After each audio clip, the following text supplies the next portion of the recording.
¿verdad? Es que se oye, yo no sé si Ya me me voy a más regañaron. con el micrófono, pero... En medio del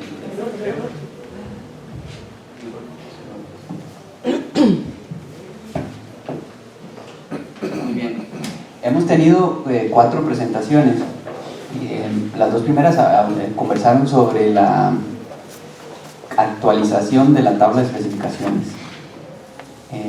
Luego nuestra directora habló sobre todos los retos y logros a nivel de la parte logística y administrativa y las recomendaciones de lo que debería cumplir una prueba estandarizada. Y ahora con la presentación que acabamos de tener hemos hablado sobre los ajustes razonables que sufren o que tienen los ítems para que puedan estar en la prueba y que cumplan con un buen funcionamiento para todos los distintos grupos de población que nosotros atendemos. El detalle ahora es cómo ponemos todo esto, todas esas conversaciones y esas sugerencias y esas modificaciones y esas actualizaciones en algo que nos diga si de verdad los cambios que estamos haciendo están teniendo algún efecto sobre las puntuaciones. Recuerden que al final lo que damos al estudiante o al aspirante a la universidad es una puntuación. Esa puntuación está transformada en una escala de hasta 800 de máximo, pero al final es un número, ¿verdad? Que nosotros tenemos que garantizar que sea el que la persona realmente se merece. Entonces, ¿cómo ponemos toda esta información? Vean que hay información cualitativa y hay información cuantitativa que tenemos que poner junta y tenemos que buscar alguna evidencia que nos permita decir esos cambios verdaderamente nos funcionan. Si no nos funcionan, pues entonces desechemos los cambios y volvamos a la posición original, ¿verdad? Piensen en lo siguiente: si tenemos que etiquetar el nombre de lo que mide la prueba de actitud académica de la Universidad de Costa Rica, piénsenlo, y yo lo voy a repetir a ver si coinciden con lo que yo voy a decir. Bueno, mejor no. Entonces, básicamente es, si ustedes les preguntan ahora mismo, ¿qué mide la prueba de actitud académica de la Universidad de Costa Rica?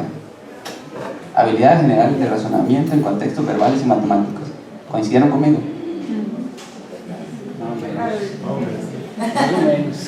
Más o menos. Muy bien, eso es lo que queremos transmitir. Eso que acabo de decir yo es lo que nosotros queremos transmitir, que quede de alguna forma permeado en lo que ustedes puedan transmitir a las personas que no han estado atendiendo, digamos, a este simposio. Olvidémonos de cualquier otra etiqueta que mencione la palabra solo matemática o solo la palabra solo verbal, solo español, solo idioma, solo eso, ¿verdad? Porque para eso existen otras pruebas y dentro del mismo instituto que cumplen con esa función. Entonces el detalle es cómo ponemos nosotros esa información. Entonces resulta que desde el 2013-2012 que se inició con la fundamentación y esa actualización de la tabla de especificaciones, es hasta el 2015, es decir, como los procesos de investigación son pacientes, tenemos que esperar. A nosotros nos pasa, ¿verdad?, que queremos saber, construimos un ítem en enero del 2015 y no podemos saber si ese ítem de verdaderamente era el que la gente iba a aceptar como bueno hasta quizás hasta el siguiente año, quizás 2 años, hasta 2 años después. Entonces imagínense, creamos una tabla de especificaciones y tenemos que saber si lo que se creó en el 2013 funciona en el 2015, 2016, 2017 y 2018. Para nuestra fortuna la respuesta es: ha funcionado y de maravilla. Pero tuvimos que esperar varios años para eso, es decir, todos los procesos de investigación nos llevan a esa línea. Entonces, ¿qué es lo que ha sucedido? Con esta tabla de especificaciones, si alguno tenía duda, digamos, de que el contexto verbal o el contexto matemático podría generar una nueva dimensión o una nueva variable que nosotros estuviéramos midiendo, lo que sucedió es que más bien esas se minimizaron y tendió a surgir un factor o una variable dominante. Esa variable dominante es la que nosotros le hemos denominado razonamiento en contextos verbales y matemáticos. ¿Por qué? Porque los contextos como tal no aportan información a la puntuación que le estamos dando a las personas. ¿Qué sucedió? Entonces nos buscamos modelos contemporáneos. Les voy a decir un nombre nada más: modelo de análisis de ecuaciones estructurales bifactor. y también está el modelo de ecuación, el modelo bifactor de teoría de respuesta al ítem. Son modelos más complejos que los modelos que estábamos utilizando previamente para poder saber si ese factor o esa variable latente que estábamos midiendo verdaderamente se reflejaba. Pues con esos modelos que teníamos, que ya de por sí eran más complejos, pero igual no nos servían, fuimos a otros más complejos que sí nos resolvieron el problema. Entonces nosotros con eso pudimos dar cuenta que ese factor dominante, si ustedes calculan un radio entre ese factor dominante con respecto a un segundo que podría emerger, como dice Ileana, que me gusta mucho, tímidamente, entonces uno se da cuenta que básicamente el factor dominante es por lo menos 5,51 veces el segundo. Un valor que es muy aceptable para poder dar garantía de que verdaderamente estamos midiendo una dimensión.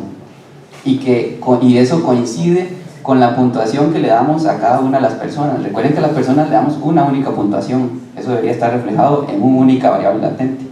Entonces, por eso también coincide. ¿Y qué pasó con ese comportamiento? Eso fue en el 2015, 5,51. ¿Qué pasó en el 2018? Subió a 5,92. 5,92. ¿Eso qué quiere decir también? Eso se traduce en la evidencia predictiva que podríamos tener de la puntuación de la nota para el rendimiento, por ejemplo, en estudios generales, que es los cursos más generales de los estudiantes de primer ingreso en la universidad. Entonces, por ejemplo, en el 2015, ese valor en los coeficientes de regresión lineal, que es un valor que nos indica más o menos cuál ha sido la fuerza de esa puntuación en el examen con respecto al rendimiento de las personas en el curso de estudios generales, por ejemplo, al primer ciclo. Ese valor en el 2015, con solo agregar la prueba ensamblada basada en la actualización de la tabla de especificaciones, ese valor pasó a 0.25. ¿Y qué pasó con la nota de presentación de bachillerato? Disminuyó. Entonces, ¿qué es lo que pasaba? Que bachillerato iba subiendo su nivel de predicción, la prueba iba disminuyendo un poco. Con solo ese cambio se acercan entre ellas. ¿Qué pasó en los años siguientes? ¿Y qué pasa en el 2018? El de bachillerato baja a 0.29, y el de la prueba de admisión sube a 0,27, 25, 27 en los distintos años que hemos pasado desde el 2015 hasta ahora. Eso solamente controlando por si el estudiante proviene de una institución pública o una privada, o si es hombre o mujer. Todavía obviamente tenemos que incorporar más factores asociados, pero metodológicamente una prueba por sí sola debería dar evidencia de predicción por sí sola, sin entrar en comparación con otras pruebas, debería dar una buena evidencia de predicción. Obviamente podemos incorporar otras pruebas y otros variables, pero ese sería lo que está sucediendo. ¿Qué otra cosa? Por ejemplo, ustedes se han preguntado que la prueba tiene 5 opciones de respuesta. Cada ítem tiene 5 opciones de respuesta. En conjunto con Luis, que está aquí, el compañero también del programa, estamos desarrollando un proyecto sobre el análisis de las opciones. Ahora pregúntense ustedes, ¿qué pasaría si yo elimino opciones de respuesta? ¿Qué sucedería con el factor o con la variable esa dominante que estamos tratando de medir? ¿El radio subiría o bajaría? ¿Verdad? Eso es lo que nosotros nos hemos preguntado. Entonces les cuento, si pasamos a 4 opciones, ese radio sube. Si pasamos a 3, ese radio sube. Si pasamos a 2, por supuesto que va a subir más. Y si quitamos opciones, también sube más. Pero va a ser más difícil. Pero va a ser muy difícil calificar, necesitamos tener opciones de respuesta. Entonces con Luis estamos trabajando en ese proyecto que también nos va a dar muchas respuestas a estos procesos de buscar qué tan dominante es el factor que nosotros queremos medir en la prueba. Otra opción, otro dato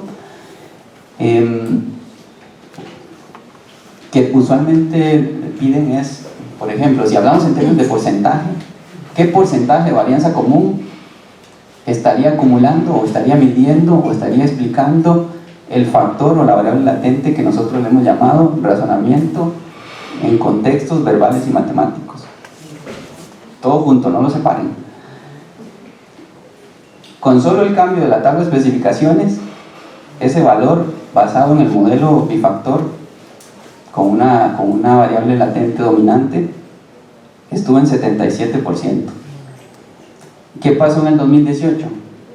2015, 2017, 2018. Actualmente estamos en 85%.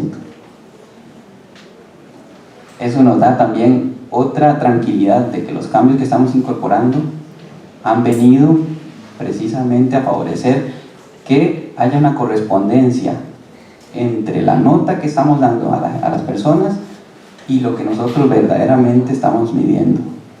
Obviamente tenemos errores de medición, claramente, pero precisamente eso es lo que estamos intentando lograr.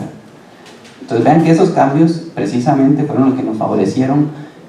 El nivel de predicción aumenta un poco, la varianza explicada por ese factor aumenta, y si nos pusiéramos en otro escenario donde pudiéramos reducir opciones, eso también aumentaría.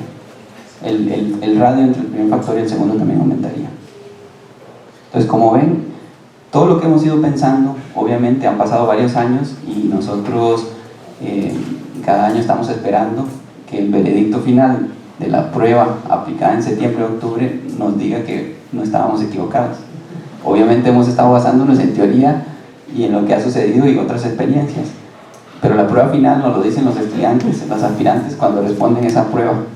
Entonces en ese momento es cuando nos damos cuenta si el ajuste razonable, por ejemplo, de que pusimos a una persona a que leyera la prueba, una persona que escribiera, que estuviera asistiendo para llenar hojas de respuesta, si la coma que agregamos en la opción para que el lector de pantalla leyera, hiciera la pausa de lectura,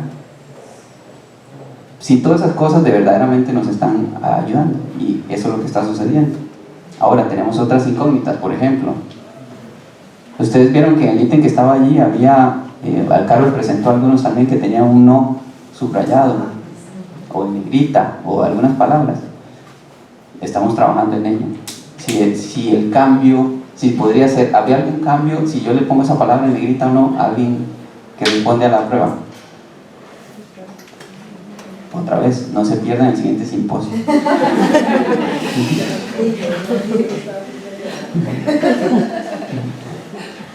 Muy bien, esas tres cosas es la que quería que resaltáramos en términos de las metodologías contemporáneas que estamos utilizando y que en cierto momento va un poco más allá de las que estábamos utilizando previamente en años anteriores y que ahora nos están respondiendo a preguntas que no podemos responder con las metodologías anteriores.